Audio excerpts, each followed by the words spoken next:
Jana pendapatan dengan mudah dan fleksibel. Nak buat duit sambil duduk sahaja di rumah? Jom, join program usahawan ProShare. Dengan program usahawan ini, anda dapat modal bisnes yang mudah dan fleksibel. Komisen lumayan sehingga 51%.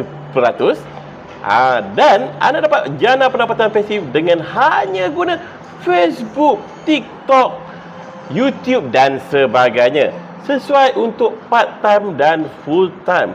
Apa yang anda akan dapat istimewanya dengan kami? Satu, modal yang sangat-sangat rendah dan fleksibel. Anda boleh kerja di mana-mana sahaja, serta sistem yang mudah dan mesra pengguna. Jadi, apa tunggu lagi? Sertai kami sebagai usahawan ProShare dan jana pendapatan anda hari ini juga.